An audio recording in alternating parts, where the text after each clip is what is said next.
The ending of sorrow is the purpose of all spiritual pursuit.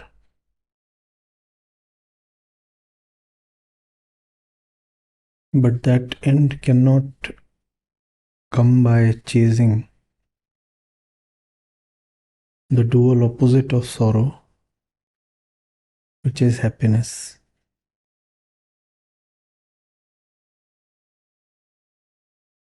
That end, in fact, does not come from doing anything from the existing center of sorrow itself.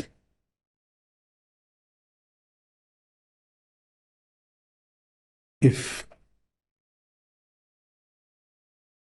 you are in sorrow, the mistake you make is of thinking that sorrow is a state. Sorrow is not a state. Sorrow is a center. From that center, variously different states can be experienced.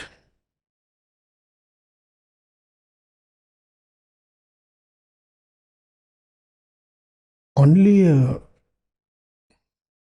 few of those states are very obviously unacceptable to the ego. The others are fully or partially acceptable.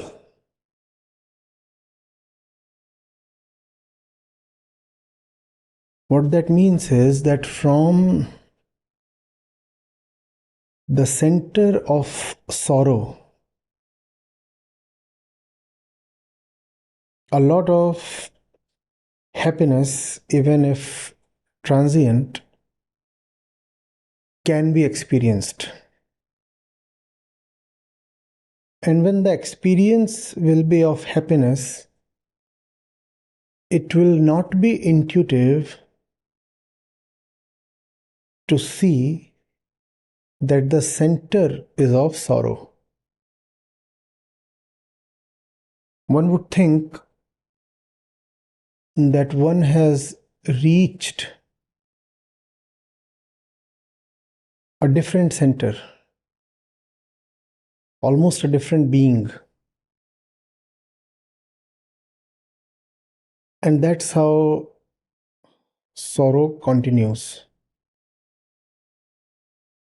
By presenting the experiencer with not necessarily sorrowful experiences.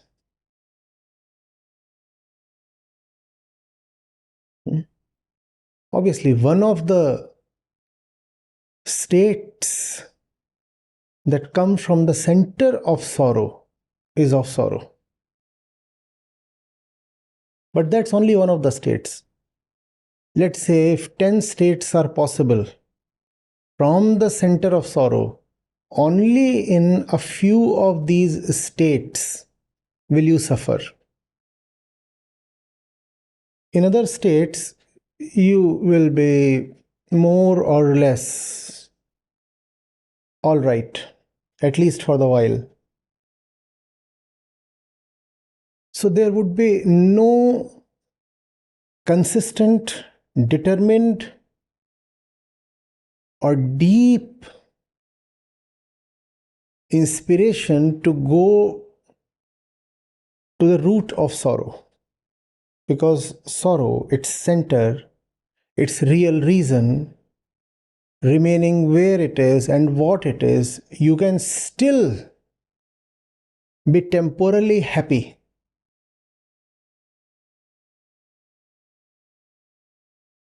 And that robs you of the inspiration, the initiative, the urge for complete inner exploration and subsequent demolition. You will say, well, am I not at least partially all right as I am? Don't I experience happiness at least intermittently? And if I do, what motive then am I left with to pursue a complete inner overhaul? Had it been proven that I am totally rotten, unexceptionally and absolutely rotten, then I would have said there is no hope left. And let's go for a complete cleansing. But I see there is a lot of hope. Yes, I do suffer sometimes. Yes, I do experience suffering sometimes. But at other times, there are other states. What is missed is that irrespective of the state that you experience, the center is of sorrow. That center of sorrow is more classically and commonly known as ego.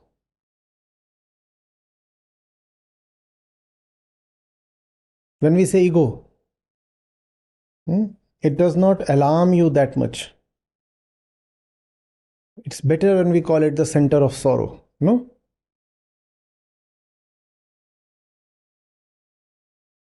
And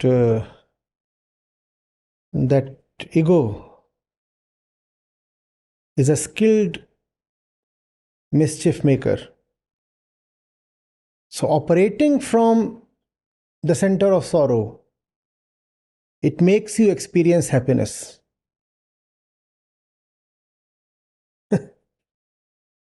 And you mistake happiness for a center instead of a state. You think you have achieved happiness. No, you haven't achieved happiness.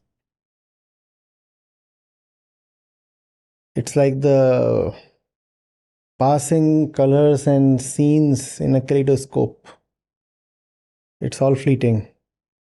But even if you get it transiently, it sustains hope for a long while.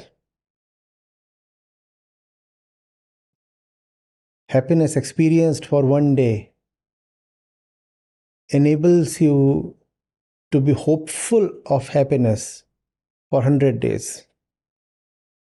If remaining what I am, I could experience happiness that particular day, how is it not logical that remaining what I am,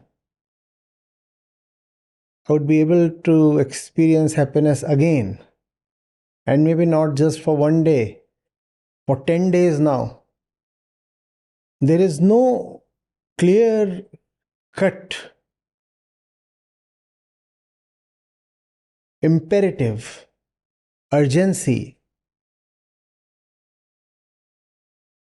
justifying a change of center itself.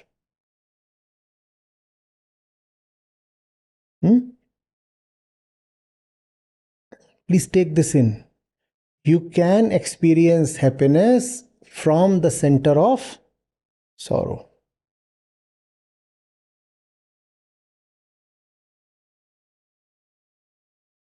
So it's a very sorrowful happiness. Your state should be described as that of, how are you? I am shappy, sad, happy. Huh? No? We pursue shappiness, sad happiness. Because the center remains sad. Still, miraculously. That's why it's called as Maya. You can experience happiness, center remaining sad, you are still experiencing happiness.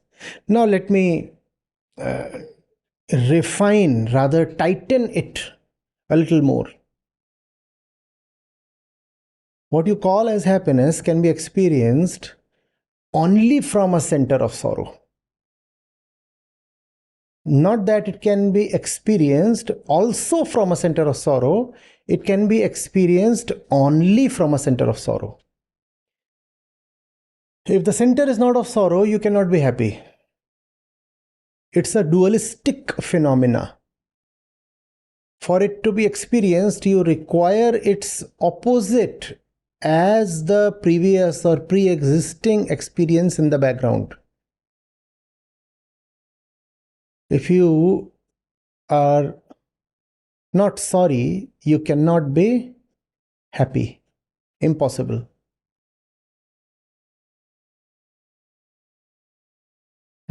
That's why we are never happy. Right? We are happy.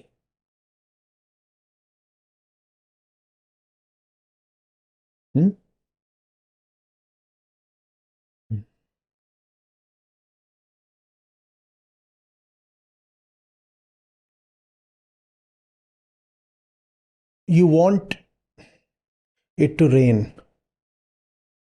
You want it to rain. Right?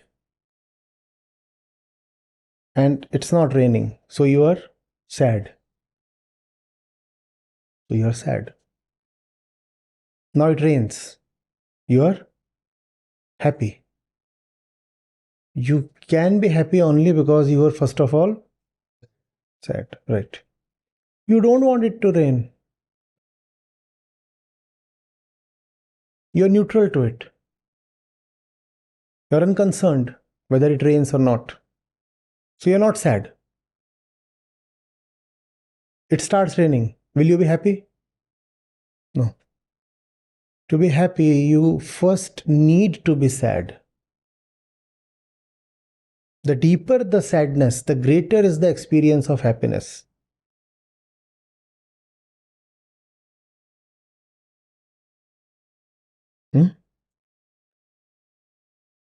You are afraid a close one might not survive.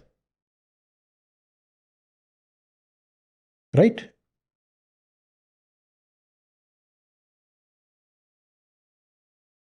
And next day you are told he is alive.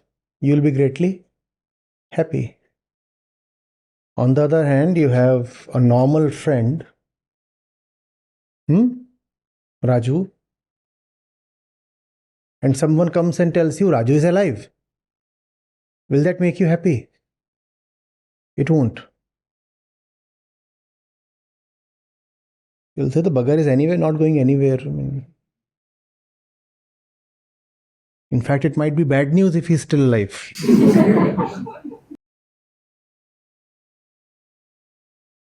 Do you understand this? It's a simple event, somebody being alive. Right? But if there is a context, a background,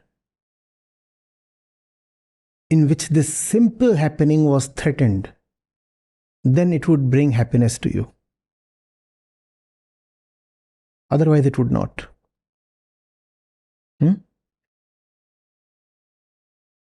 Water. Water. What does it mean to you? I keep it here. What does it mean to you? Nothing. Does it make you happy? No. I deny you water for a week. I deny you water for a week, and then I sit in front of you, keeping this tumbler here. What do? You become not just happy, but violently happy. First of all, you will push me aside to take this, and then you will push each other aside. Somebody has taken in a sip. You will put your hand in and bring the drops out. You'll become so happy. Water, simple water. but it can make you very happy from a center of sorrow. If you want even this to become a thing of great happiness for you, deny this to yourself for a week. We said happiness is a dualistic phenomena which can be experienced only when you are first of all sad. The trick here is that if you have been perpetually sad, sadness becomes the norm, and you stop feeling any exceptional about it. It does not remain special anymore, and hence it does not get especially experienced anymore. So you may forget that you are sad. All right, let me give you an example. Has it happened that you haven't had any water since long many hours and you don't even remember that? And when somebody presents you with water and you drink, that's when you realize how thirsty you have been. And then you say, can I have a little more water, please? And then one more glass. Has it happened? The entire day you went without water, and then all of a sudden, when you got it, you drank lots of it. Has it happened? So that's the thing called conditioning. You can get conditioned to be without water for long. So you are sad. You are sad, but you will not know that you are sad because you have been constantly sad. You have been thirsty, but you will not know that you are thirsty because you have been constantly thirsty. This is conditioning. It becomes the new norm. Are you getting it? And hence, you will dispute it when I say that happiness comes only on the back of sadness. You will say, you see, this gave me happiness. But was I sad the entire day? Yes, you were. But you had become conditioned, acclimatized to sadness, so you had stopped registering your sadness. You are feeling normal, even without water. No water since 8 hours.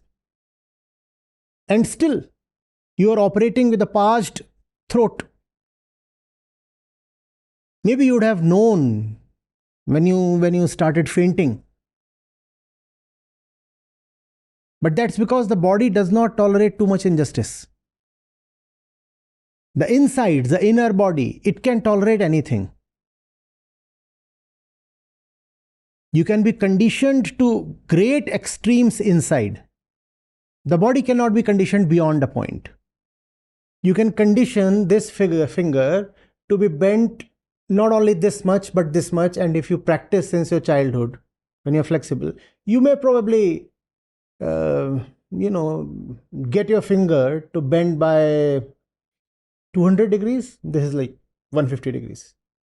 A child can, with sufficient practice, get it to 200 degrees. But can you get it to 360 degrees? Possible? No. So there is a limit to which you can condition the body.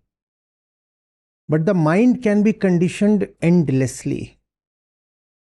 Endlessly. Which means you will not know that you are sad. Sadness becomes your very center.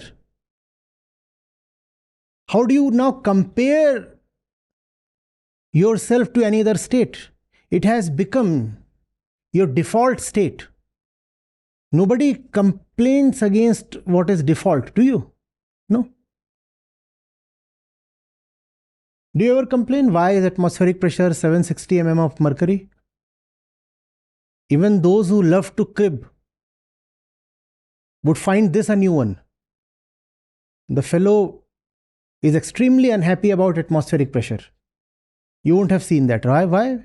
Because that's been the norm. What becomes the norm is not complained against.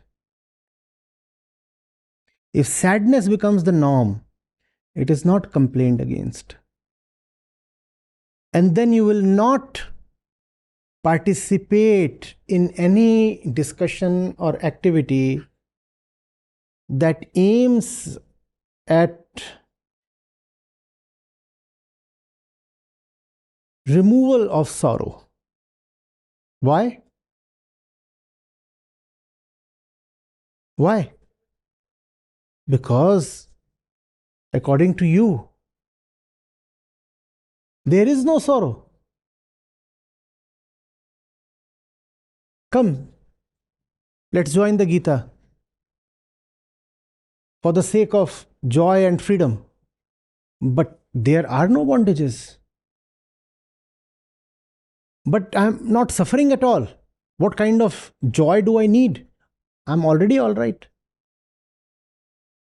And this is a far worse situation than that of those who at least experience that they are in trouble. When you are in trouble, but your internal system has become so conditioned to trouble that you stop even noticing that you are in trouble because trouble has become the norm. Then you are in irretrievable trouble. Any defense mechanism or resistance mechanism or survival mechanism can get triggered only when, first of all, there is a recognition that there is a problem. Right?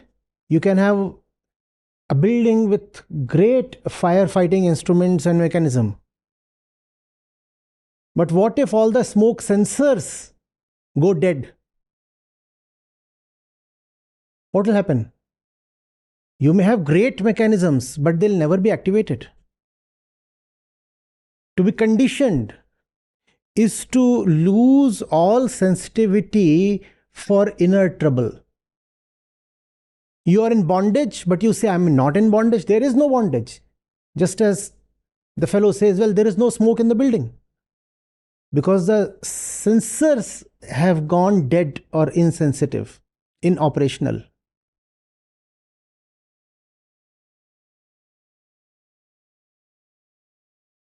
Are you getting it?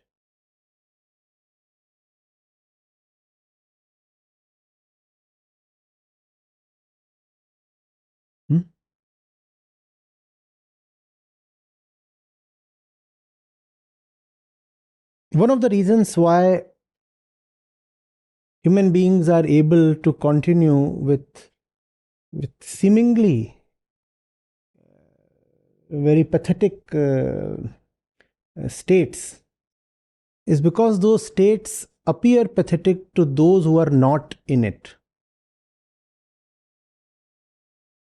To others, their state might not appear that pathetic. Slaves are known to celebrate. Don't they celebrate? Don't they have their festivals? Animals in captivity are known to live longer than animals, free animals in the wild. They're all right. It's not as if their mind is so troubled that their heart sinks. No. They become conditioned. In fact, it is well known that if you release captive animals into the wild, that's when they face a lot of problems. And many of them are known to try to return to captivity. They must be cursing and abusing the one who released them, driven by the great ideal of freedom. What the hell? Where is the daily and secured supply of food?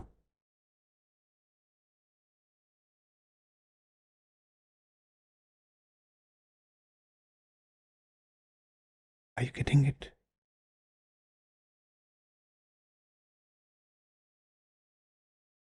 And we open today by saying that all wisdom is about freedom from suffering. Right? What kind of suffering are we talking of? Suffering the state or suffering the center? If you just want to have freedom from the state of suffering, It is very straightforward. How do you get it?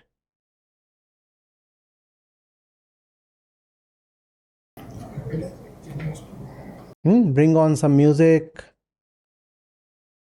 some meals, something, anything. Even sleep suffices mostly. You're worried, tense, just go to bed. When you are asleep, do you experience tension? You don't. Such a simple thing.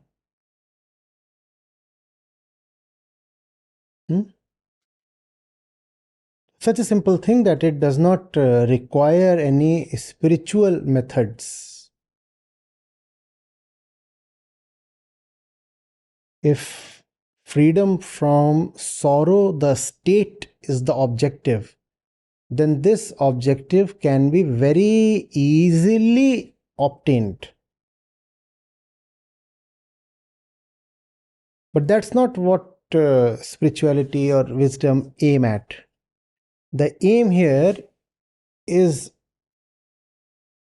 to attack, by way of understanding, sorrow, the center. Sorrow, the center. The name for which is the ego.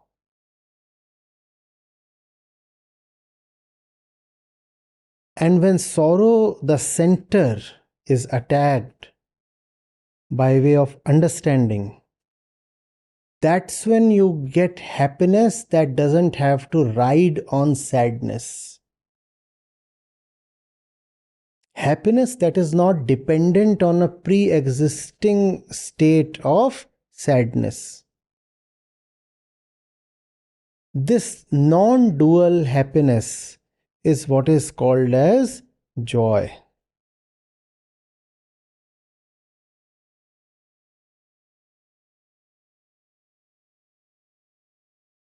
So, chapter 2, verse 65, Sri Krishna says that in that peace, referring to the attainment of real peace in the preceding verse, in real peace, all sorrows dissolve. All sorrows dissolve. You must remember that it's very easy to dissolve away just the experience of sorrow. You must remember this. And because for most people, sorrow is just a state, not a center. Therefore, they find it not at all necessary to come to the Gita to address their sorrow. Because their sorrow is sorrow, the state, SS, not sorrow, the center, SC. Now, if your sorrow is SS, then you do not need the Gita to address it. Now you understand why it's so difficult to bring people to the Gita? First problem is they are so conditioned that they do not even experience sorrow.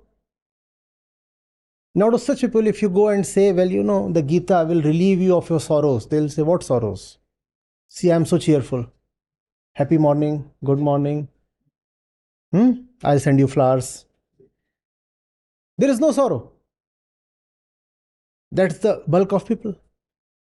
And then even if they experience sorrow, they'll say my sorrow is S. S. Sorrow, the state. Rare is the one who realizes that his or her sorrow is SC. Sorrow, the center. It is this third category only that will gainfully come to the Gita. First category, there is no sorrow. I so don't need to do anything. I can continue on my old ways. Things are all right as they are. Fine. Second category, yes, I am sad today, but that's just a fleeting state. And because it's a fleeting state, I can take some usual measures and they'll succeed. What are those usual measures? Let me call a some obnoxious friend of mine to gossip. And then you're all right. Let me do something. Anything. Just go and quarrel with someone, he'll slap you so hard you will forget your sorrow. I mean, anything. So why do you need a Gita then?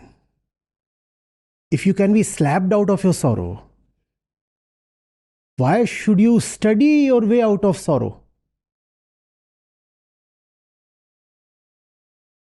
A slap is so instantaneous. Plus, it does not take away anything from you. The other one is burning his calories. You're just a passive recipient as you have always been all your life. Something happened to you. Once again, you didn't even decide which side of the face. Right? Do you see what is happening? Do you see what is happening? So if sorrow is just a state, you can even drink your way out of it, or dance your way out of it, or drool your way out of it. Let's go eat something.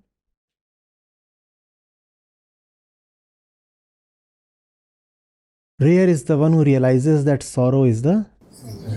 And from that center you can even be very happy. Oh, such a shame. From the center of sorrow you can be very happy. We went on to say that only from the center of sorrow you can be very happy.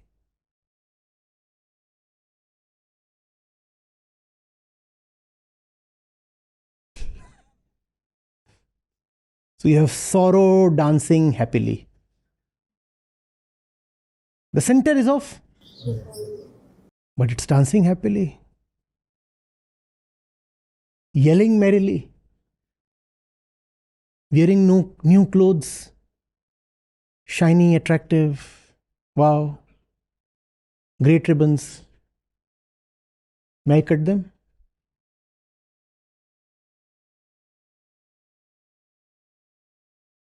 Do you get this?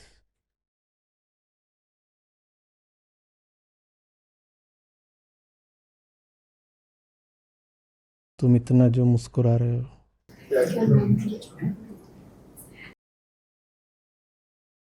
The problem is you do not even know that you are hiding a sadness because you have just no consciousness that you are actually sad. Now, what kind of nonsense is this? I am sad, and even I do not know that I am sad. Yes, that's the thing. We are constantly sad because sadness is our very center. So sad we continuously are. But rare are the moments in which the sadness becomes an experience. At other times, sadness presents itself in varying experiences. Like distraction, like insecurity, like optimism, not just pessimism, hope, like ambition, like competitiveness. So you'll agree, yeah, the fellow is very driven, very driven. He's keen, he'll go high. Did you hear sadness? No. You don't hear sadness. The fact is, all of these in the spiritual lexicon are parallels, synonyms of sadness.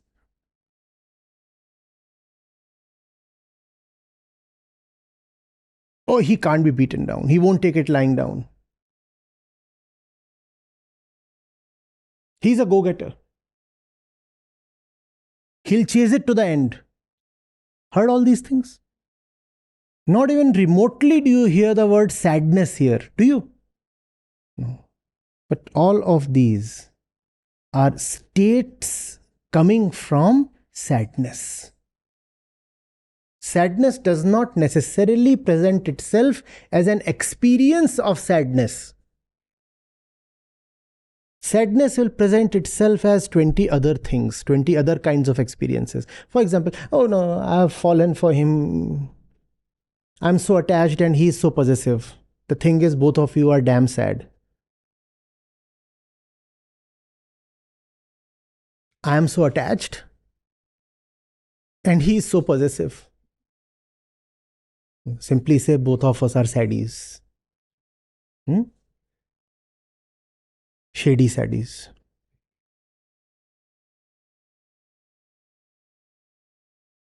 Did you, I mean, the lady is actually smiling, blushing, grinning. I'm so attached and he is so possessive. We don't smell sadness here, do we? But the thing is, all of this is sadness. All of this is sadness. This sadness will come to the fore by way of experience only when, let's say, there is a breakup. Or she discovers that he has been cheating, or he discovers the same.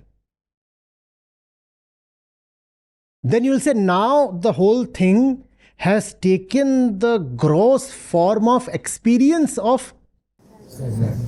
But even before, long before it becomes an experience, it is actually present within in a subtle form as the center of everything.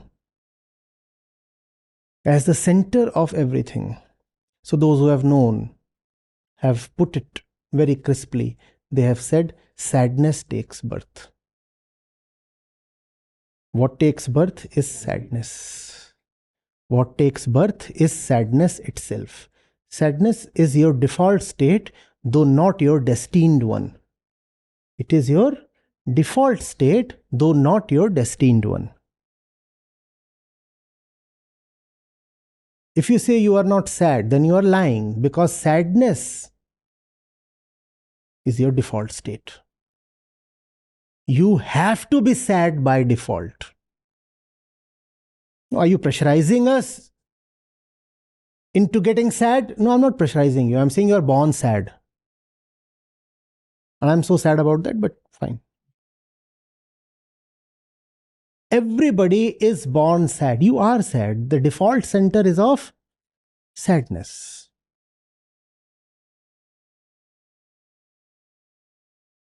Freedom from sadness does not come cheap. Ignore those who say, oh, look at the kid.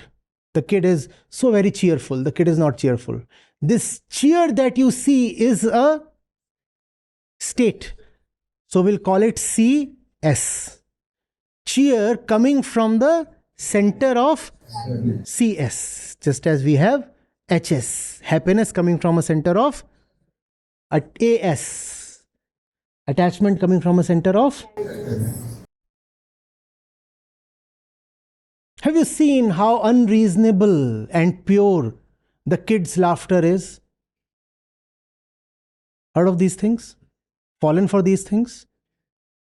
If you didn't fall for these, your parents necessarily did. Here is the proof. I mean, that includes mine as well. Fine. No different from anybody. No. The kid's laughter is neither unreasonable nor pure. What does this Acharya have against kids? Nothing really. I'm just telling the way they are. You getting it? Freedom from sadness is not such a cheap thing that the mere passive act of taking birth can get you there. Not possible. What have you done in the process of taking birth? You don't know anything. In fact, if you are not told, you would keep wondering for 45 years, how exactly did you take birth? It's only because it's all there in the books and there are family members to tell you of things, and there is science and biology that you know where you came from. Otherwise, there are people, they could have lived their entire lives thinking that they dropped from the heavens or came flowing down some waterfall. or were rescued from some gutter, something. It's extremely difficult to imagine on your own. You grow big and your mother is still puny compared to your size. It's extremely difficult to imagine on your own that you came out from her body via a narrow canal. How are you going to imagine that on your own? You won't. Can you imagine? Nobody can imagine. You will say, I would have suffocated. I would have died. I'm anyway claustrophobic. How the hell can I pass through that route? And 9 months in a dark cabin.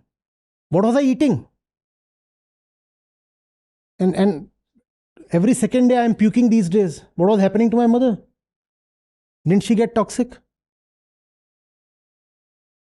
Do you get this? It's all passive. We did nothing.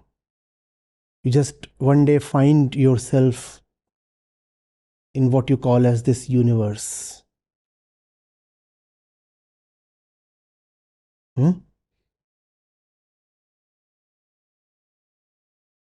Having done nothing, you expect joy as the reward? Then how do you say that the kid is joyfully playing or is naturally joyful? Joy is the ultimate destination, if we can call it as a destination. Joy is the ultimate. Let's not even call it a destination. Can the ultimate be achieved just by the involuntary passive act of taking birth? An act in which you are not even the actor.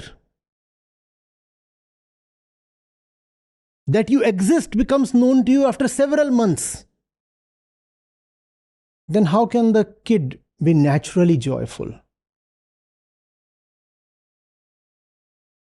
Keep all these things aside. Happiness comes for free. Have you heard? Khushi muft milti hai. Keep all these things aside. This is total nonsense. The only thing that you get for free is your default state of sorrow. That's what you get for free.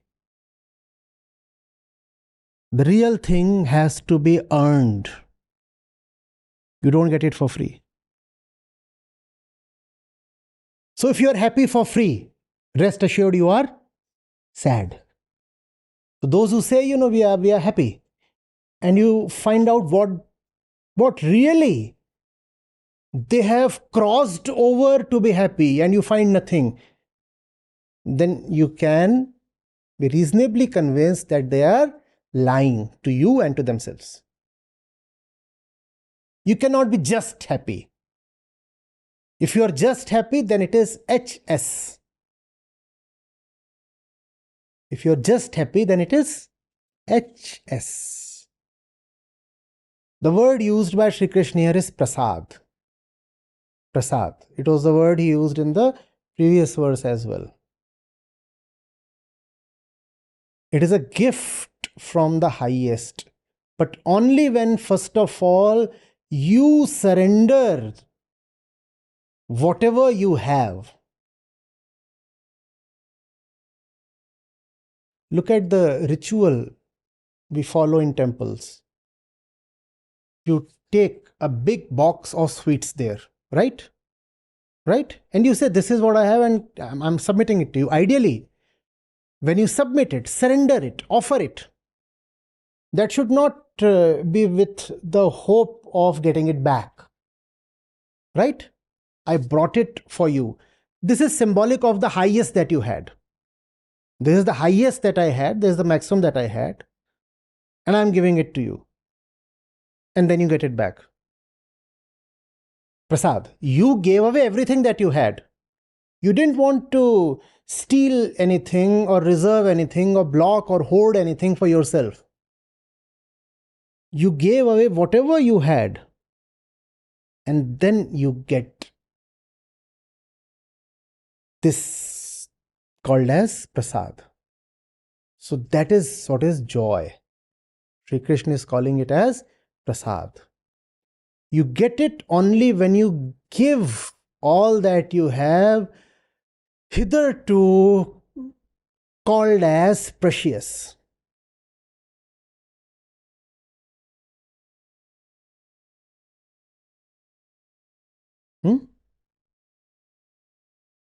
It is not free.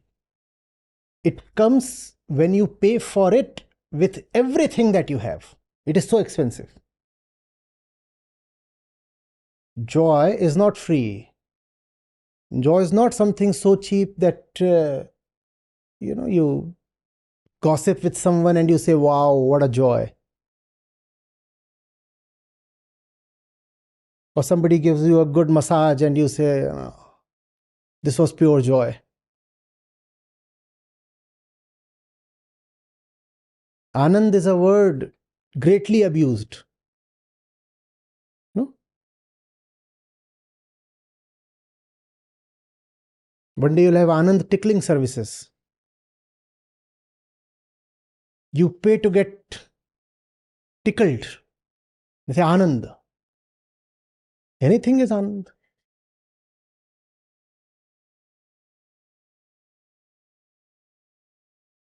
That's not Anand. Anand is very, very expensive. You pay for it with your entire existence. And if you have not paid for it, not fully paid for it, and yet experiencing happiness, then it is HS.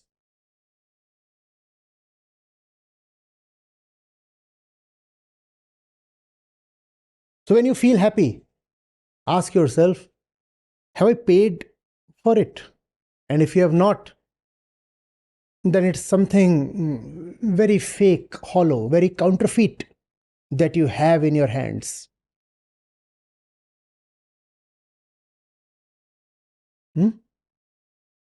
Kill your happiness.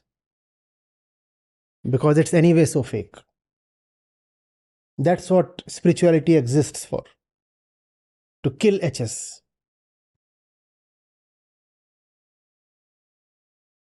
Why do I feel joyful saying this to you?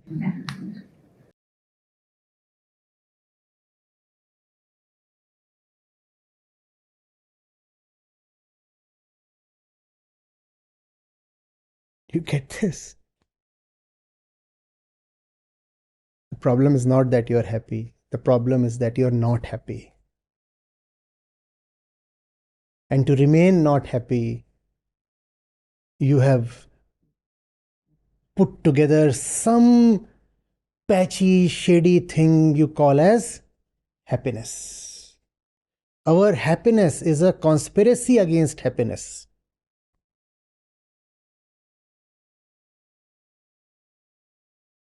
Real happiness that you call as joy.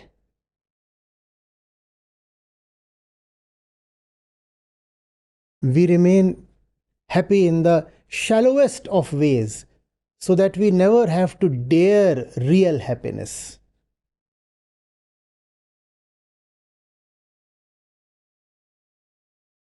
Real happiness is expensive. Expensive. So we would rather have a cheap copy. What does it take to prove that you are happy? Giggle, show your teeth, you are happy. Happy. Now, being happy is expensive. Showing happiness, show that you are happy.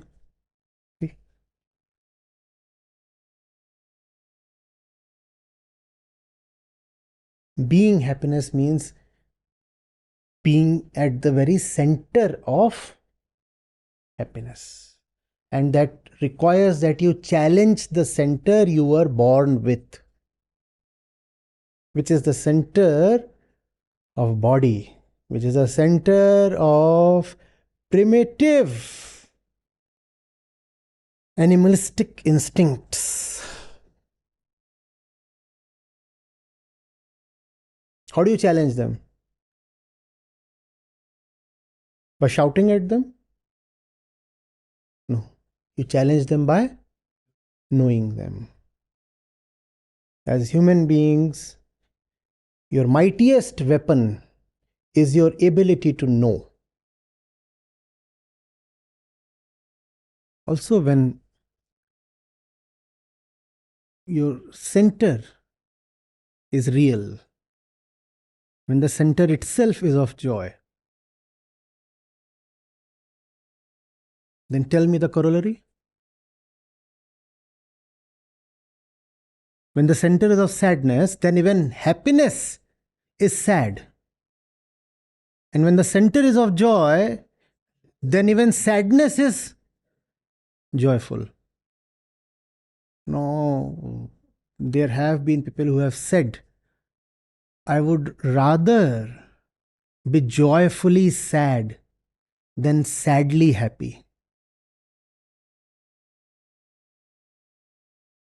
So in joy, a lot of sadness can be experienced. It is possible. But even in that sadness, will there be joy? Even that sadness will carry depth. And in depths, there is joy.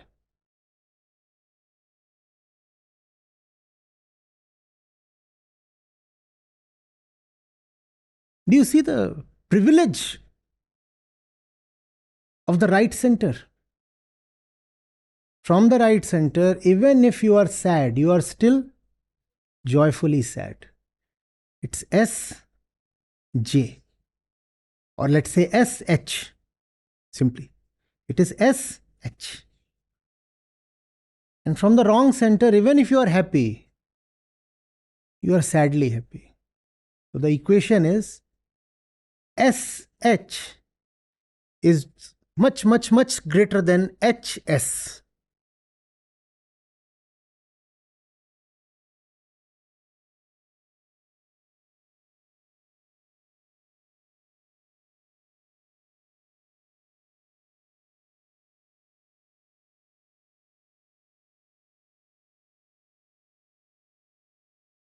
Just as all kinds of experiences are possible from the wrong center, with the center still remaining wrong, similarly, all kinds of experiences are possible from the right center, with the center still remaining right.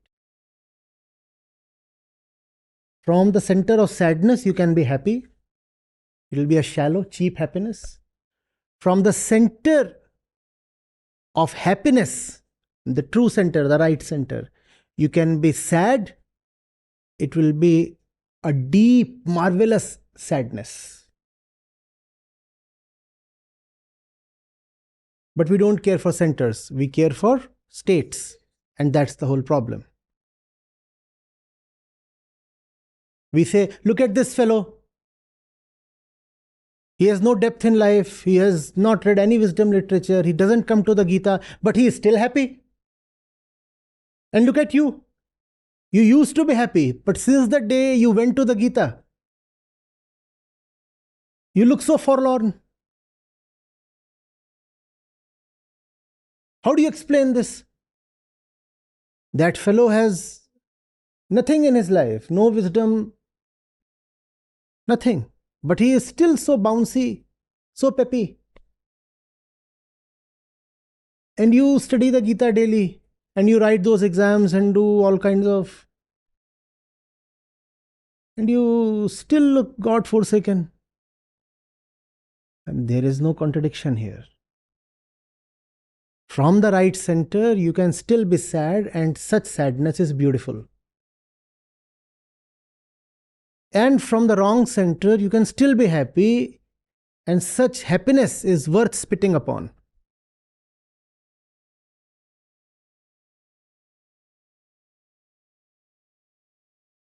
Do you get this?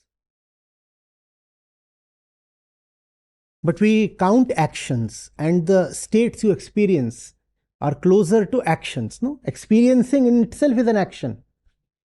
In that sense, we are all ritualistic karmakandis. We do not care for the real inner thing. We care for the experience associated with an action. Do this and you will feel great. Anything can make you feel great. That does not mean that the thing is right. But you are feeling so down. You don't look happy at all. Surely, the Gita is not helping you. It is because the Gita is helping me that I am centered, I am serious, I am with myself, I am pensive, I am brooding. And because these are sights unusual to you, therefore you call me sad. No, I'm not sad. I'm just being serious and sincere.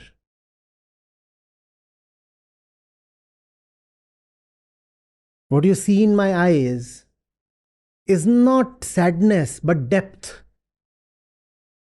But you are unaccustomed to depth, so you think of depth as sadness. And even if I am indeed sad, that's fine. Sadness from the right center, we said, is beautiful.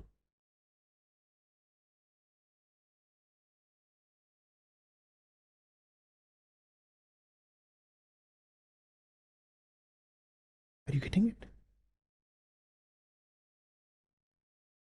Another thing,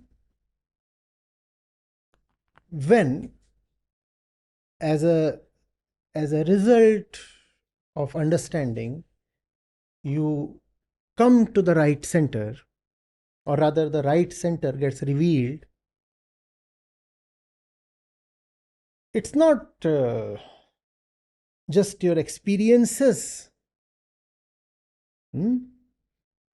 that alter in their fundamental character.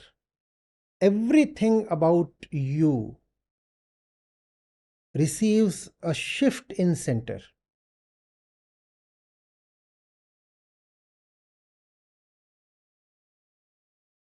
The intellect starts operating differently.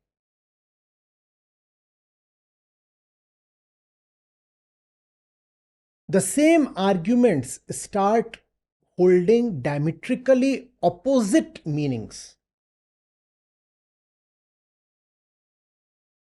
Nobody goes down that forsaken road. Fact? Fact? But your intellect can take a U-turn, and when it used to have this fact to mean I will not go down that road because nobody takes that road. Now it uses the same fact to say because nobody uses that road, hence I will use it. The fact has remained the same. The intellect operating upon the fact has become purified. I will not take that road because nobody does that. I will take that road exactly because nobody takes that road. The fact has remained the same. The inference has taken a U-turn.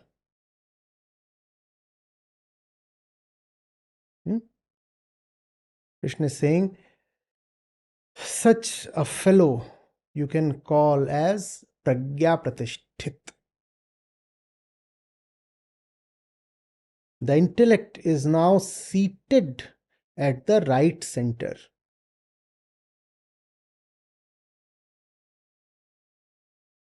Now, what we said about the centers of joy and sorrow also applies to the centers of peace, rest, quietness, and the centers of restlessness and disquiet. From the center of rest, all kinds of experiences are possible, including the experience of unrest. And such unrest is very, very welcome. At the same time, from the center of unrest or disquiet or turbulence, it is possible to have experiences of peace. And such peace is highly dangerous.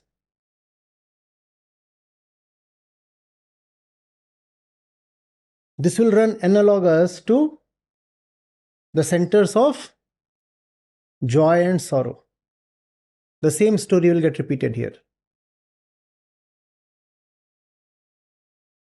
So just because a person appears peaceful or is having a peaceful experience, that tells nothing. And just as we said that if a fellow says he is joyful without having done anything to earn the joy, he is lying. Similarly, if a fellow says he or she is peaceful without having really earned the peace, then the fellow is lying. Joy and peace are one. They will not come for free. If you are having a peaceful life without having paid the price, it's a very dangerous peace.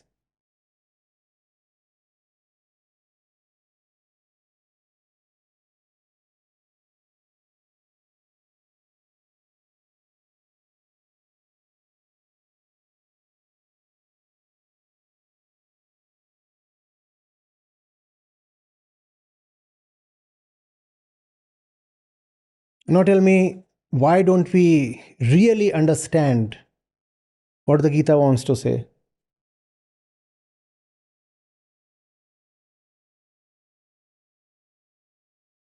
The answer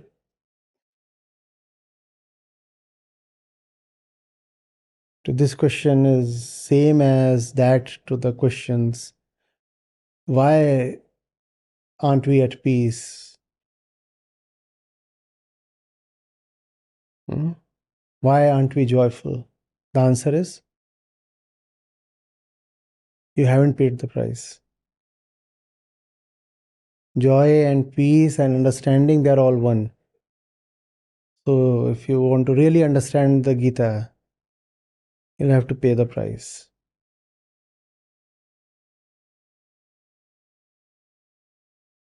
Understanding without being is not possible. Otherwise, you will have US or UI.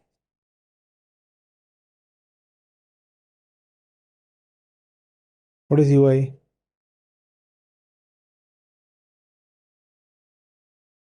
Understanding from the center of idiocy. Let's call it Y. Wisdom from the center of idiocy. The fellow has become very, very wise externally. At the center, he remains an idiot. And then he wonders, why does all my learning desert me in my hours of need? Because your learning is nothing but few bytes of memory. That's what your learning is. 2 MB. Just memory stuff.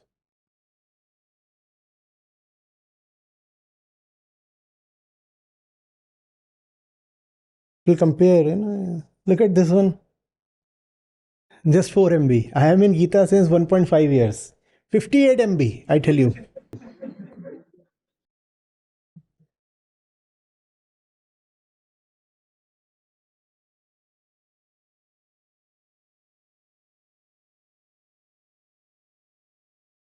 The center.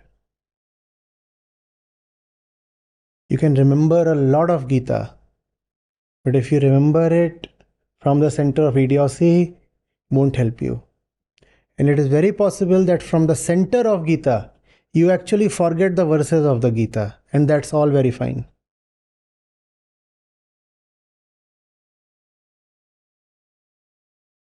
From the center of Gita, it is possible to forget the verses of Gita. It is actually very probable. Because if the Gita becomes the very center, the need to still hold it in memory diminishes.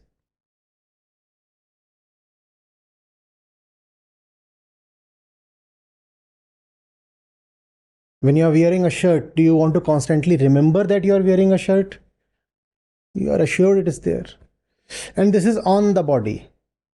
If something is inside, then the need to remember it becomes even lesser.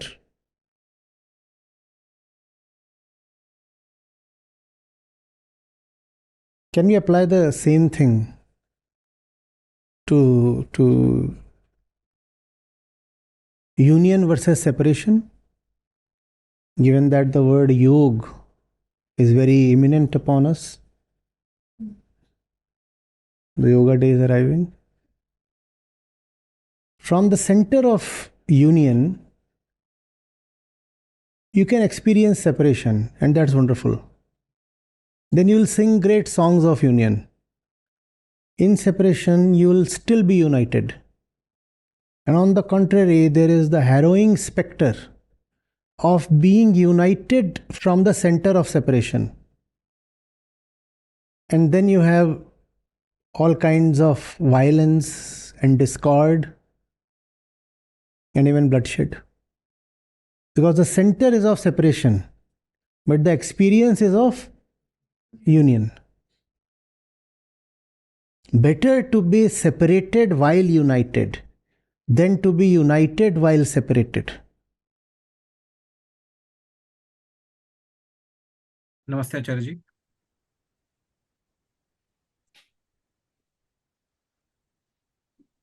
Acharya Ji, there are a couple of similar questions from the session, and I will first like to begin with those. I'll be asking it on their behalf, although you have mentioned it or explained it in the session, but I think they want some more clarity. So first question is from Saransh. He is asking, Namaste, Acharya Ji. If I am conditioned to misery and I find it pleasurable and no more recognition of sadness, then why do we even need to get out of misery? Why to be a liberated person if one no longer finds it a problem? Second related question is from Manmeet. He's saying, Namaste sir, if one is conditioned to remain in sadness to such an extent that his sadness doesn't bother him at all, then isn't his condition equivalent to freedom? Then why should he undertake all the painful efforts to realize he is in pain and then undertake further pain to get back again to the same state of indifference? So Two reasons for that. One, you can never be absolutely fully conditioned. This is the minor reason. We'll begin with this. You can never be fully conditioned, which means there would always remain something within you which would feel the disquiet, which would never be at ease. Just as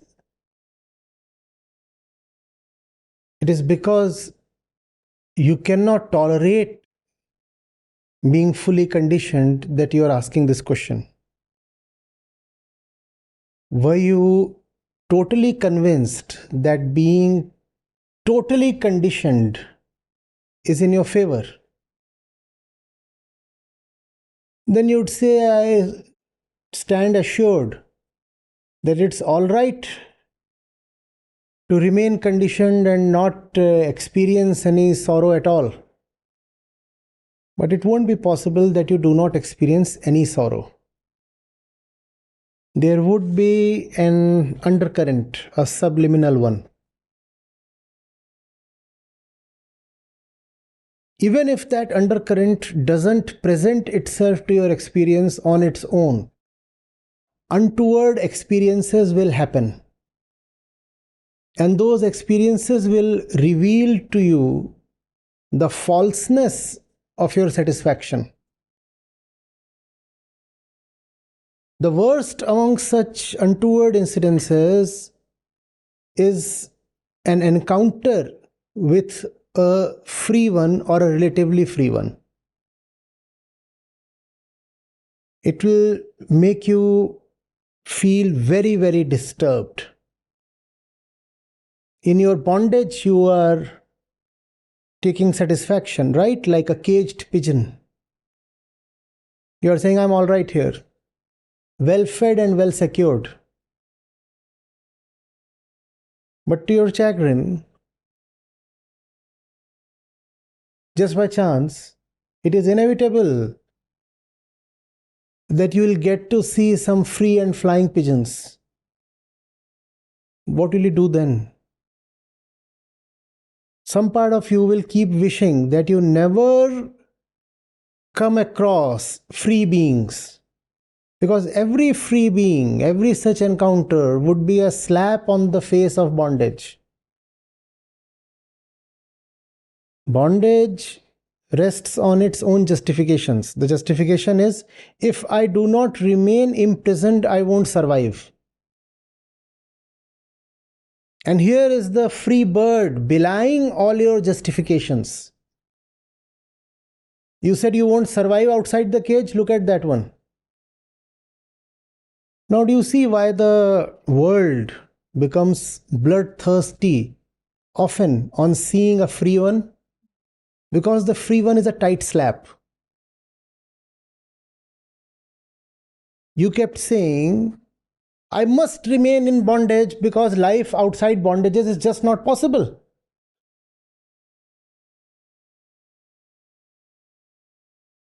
And then he appears in the form of an indisputable embodied proof that all your justifications are hollow, self-deceptions. What will you do then? So that's the first reason we said. It won't be possible to remain absolutely fulfilled, secured in your lies for long. Something will happen to put a crack in your fortress. Your vulnerability will be exposed. The second reason is, even if you do manage to remain smug and satisfied for a length of time, what is certain is that you are missing out on your potential. You are saying, lying low here on the ground in a cage, I'm all right. You can convince yourself that way. But still you have lost out on your potential to soar the skies. Right? And that's the reason why this state of lying low, lying imprisoned is something that the knowers would never advise for, but also something that the world continuously goes for.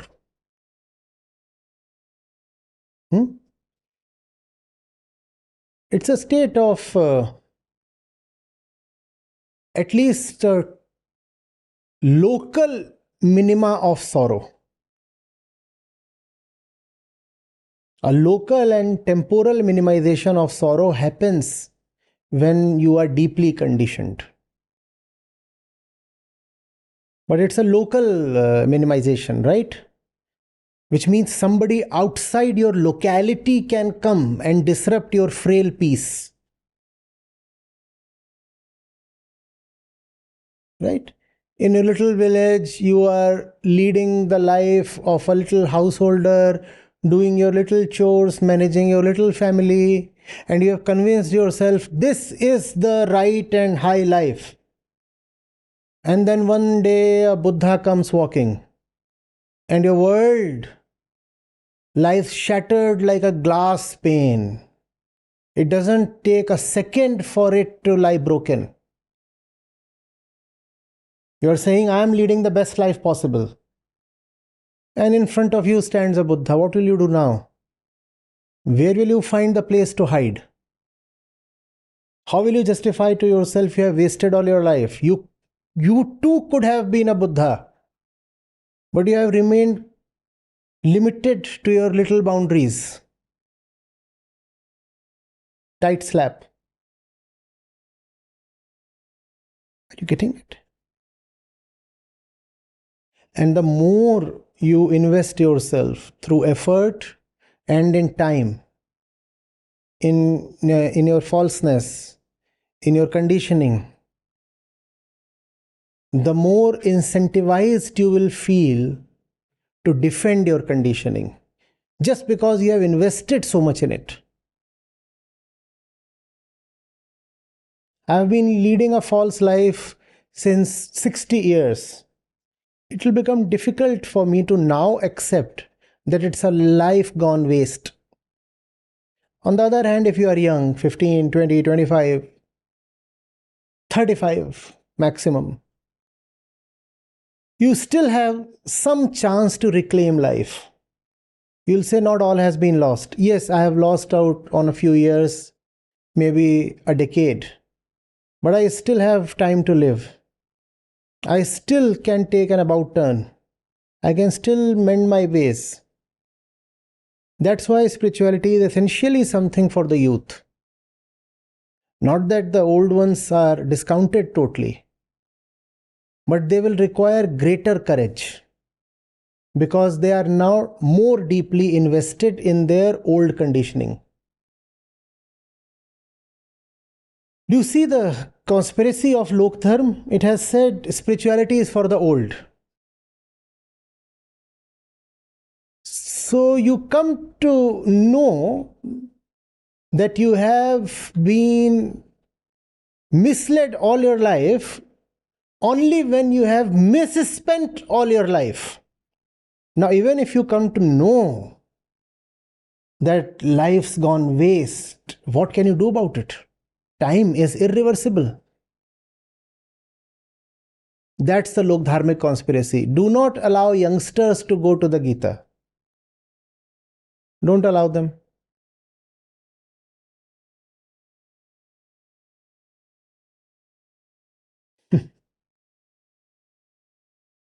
It's the youngsters who must first of all go to wisdom literature. 8, 10, 12, that's the age. Before you make your investments, not after you have made your investments.